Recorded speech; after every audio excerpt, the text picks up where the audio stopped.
తెలంగాణ తెచ్చినాక ఆయన ఎంత సంతోషం పెట్టిండో ఇప్పుడు వీళ్ళు ఎంత దుఃఖపడుతుండ్రు.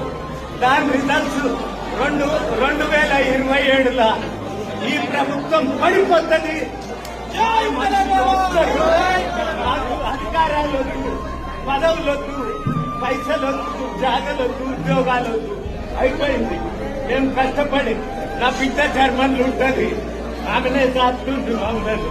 ఆమె ఏమంటారంటే ఒక్కసారి కేటీఆర్ గారు కాదు తెలంగాణ తెచ్చిన ఆయన, ఎందుకంటే నా బిడ్డ కూడా తెలంగాణ కొరకు పోరాడి యూనివర్సిటీ జర్మనీలో 25 ఏళ్ల చూస్తున్నది. ఆమె జర్మనీ మీరు పోయినప్పుడు కలవాలనుకుంది, వీలు కాలేదు. జర్మనీలో ఉంది. ఆమె అంటది తెలంగాణ కొరకు మేము యూనివర్సిటీలలో కొట్లాడినాం, మా కేసీఆర్ సాధించిండు అని. కేసీఆర్ మాకు ఏంటి అంటే తెలంగాణ తెచ్చిన ఒక అభినవ గాంధీ, స్వాతంత్రం తెచ్చిండు. ఈయన కూడా గాంధీ మాకు.